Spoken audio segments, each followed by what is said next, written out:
और धीरे धीरे उसकी हंसी तेज होती जा रही थी। मिशा में पलट कर देखने की हिम्मत ही नहीं थी और वो डर के मारे जोरों से दरवाजा पीटने लगी। कोई है? कोई है वहां? तभी मिशा को अपनी गर्दन पर हल्की सी हवा का एहसास हुआ। उसने पलट कर देखा तो उसका दिल दहल उठा। वो आदमी जो कुछ देर पहले खिड़की को देख रहा था, वो अब उसके ठीक सामने खड़ा था। उसके चेहरे पर एक हल्की सी हंसी थी जो मिशा को बहुत डरावनी लग रही थी। वो मिशा को ऐसे घूर रहा था कि जैसे वो उसे आज जिंदा नहीं छोड़ेगा। उसने मिशा को पकड़ लिया और उसे अपने पास खींचने लगा। मिशा का रोना छूट गया और वो डर के मारे बहुत जोरों से चिल्लाई। उस आदमी ने मिशा के मुंह पर हाथ रखा और मिशा के साथ बदसलूकी करने लगा। उधर मिशा को ढूंढते हुए रमन स्कूल के गार्ड को लेकर 3rd फ्लोर पहुंचा, जहां उन्हें मिशा की चीख सुनाई दी। वो जल्दी से उस कमरे में गए और उन्होंने देखा कि मिशा जमीन पर बैठी रो रही है और उसके आसपास कोई भी नहीं है। उसकी शर्ट ऊपर से थोड़ी फटी हुई थी और उसके चेहरे पर चोट के निशान थे। उसने सबको अपने साथ हुआ पूरा किस्सा बताया। मिशा के साथ हुए इस हादसे को सुनकर स्कूल गार्ड का चेहरा बिल्कुल पीला पड़ गया। उसने मिशा और उसके दोस्तों को बताया कि कुछ साल पहले स्कूल में एक सफाई कर्मचारी काम करता था। वो थोड़ा पागल सा था और वो लड़कियों को बहुत ही गंदी नजरों से देखकर हंसता रहता था। एक बार उसने एक लड़की के साथ बदसलूकी भी की थी। उस लड़की ने जब उसकी कंप्लेंट की तो स्कूल की प्रिंसिपल ने उसे हमेशा हमेशा के लिए नौकरी से निकाल दिया। उसके एक हफ्ते के अंदर उस पागल आदमी ने 3rd फ्लोर वाले स्टोरेज रूम में जाकर खुद को मार डाला। उसकी मौत का काफी दिनों तक किसी को पता ही नहीं चला था। उस आदमी की बॉडी बहुत ही डरावनी हालत में पाई गई थी और तब से उसकी आत्मा उसी कमरे में भटक रही है। इसीलिए स्कूल के 3rd फ्लोर पर किसी का भी जाना बंद है।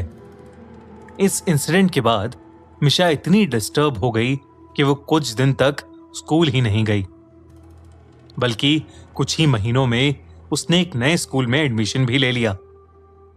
लेकिन वो कभी भी उस भयानक आदमी की वो डरावनी हंसी नहीं भूल पाएगी।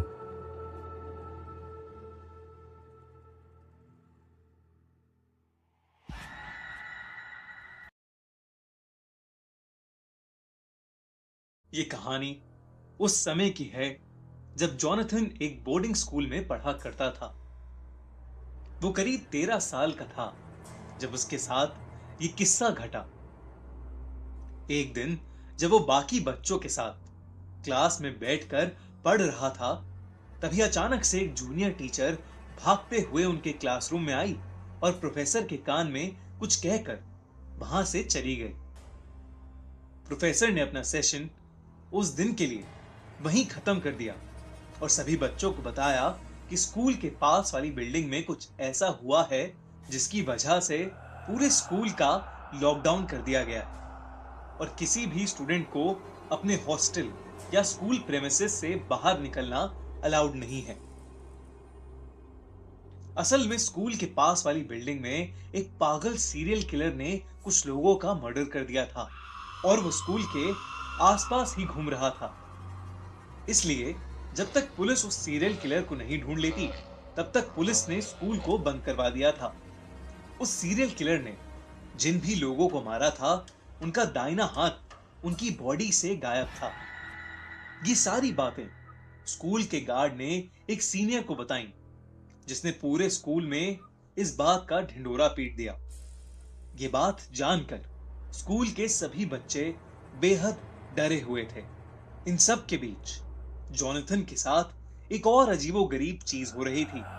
जब से ये स्कूल लॉकडाउन शुरू हुआ था, उसे रोज रात अचानक अपने हॉस्टल के बैकयार्ड से किसी आदमी के जोरों से चीखने की आवाज आती ताज्जुब की बात यह थी कि आवाज उसके अलावा और कोई नहीं सुन पा रहा था।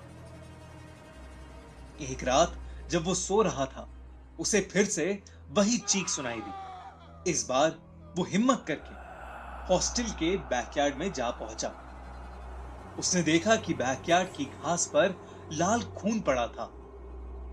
उसने उस खून को फॉलो किया तो उसे दिखा कि पीछे गार्ड के क्वार्टर के पास एक बड़ी सी बोरी पड़ी है, जिसमें से खून की बूंदें टपक रही हैं। ये देखकर जोनाथन अपने हॉस्टल वार्डन को ये सब बताने के लिए उसके रूम की तरफ जाने लगा, लेकिन तभी उसे ऐसा लगा जैसे उस बोरी में से कोई आवाज आई। वो पीछे मुड़ा और जो नजारा उसने देखा उसे देख के वो सुन्न पड़ गया। उस बोरी में से एक कटा हुआ हाथ निकलकर जमीन में रेंगता हुआ उसके पास आ रहा था।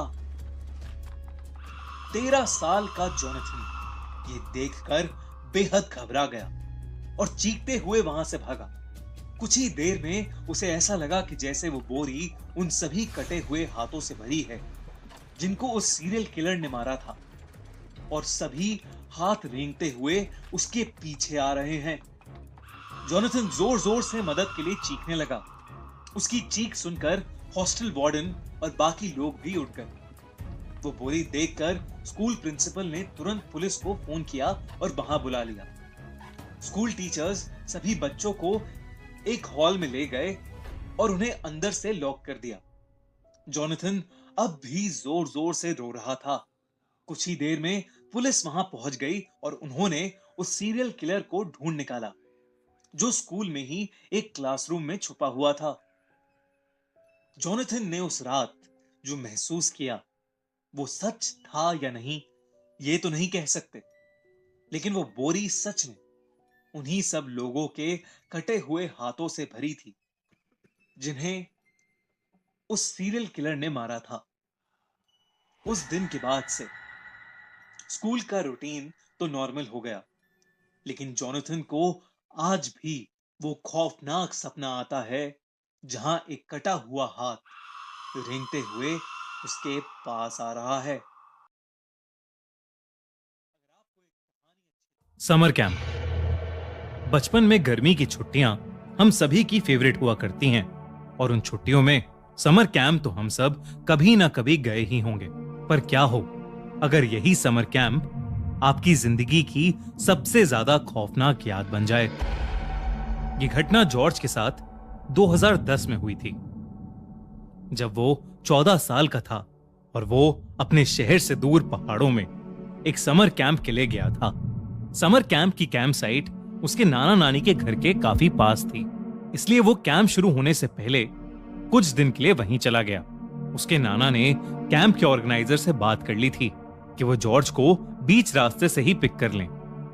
कैंप ऑर्गेनाइजर ने जॉर्ज के नाना को एक स्पॉट बता दिया जहां से वो लोग जॉर्ज को पिकअप करने वाले थे। जॉर्ज और उसके नाना उस लोकेशन पर पहुंच गए, लेकिन वहां कोई बस नहीं थी।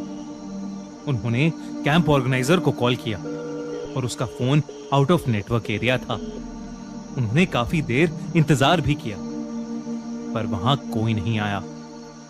इसके बाद जॉर्ज के नाना ने डिसाइड किया कि वो उसको खुद कैंप साइट तक छोड़कर आएंगे। वो लोग वहां शाम तक पहुंच गए। क्योंकि कैंप साइट मेन रोड से थोड़ा अंदर जाकर थी, तो उसके नाना उसे कैंप साइट तक ले गए।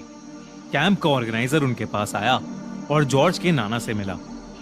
जॉर्ज के नाना ने कैंप के ऑर्गेनाइजर को जॉर्ज को पिकअप ना करने के लिए खूब सुनाया, लेकिन वो ऑर्गेनाइजर कुछ बोला नहीं। उसके बाद जॉर्ज के नाना जॉर्ज को कैंप में छोड़कर वहां से वापस लौट गए। जॉर्ज जैसे ही कैंप साइट पहुंचा तो जॉर्ज ने देखा कि उस कैंप का माहौल बेहद अजीब था। सारे बच्चे चुपचाप एक सर्कल में बैठे हुए थे और जॉर्ज को अजीबोगरीब नजरों से देख रहे थे।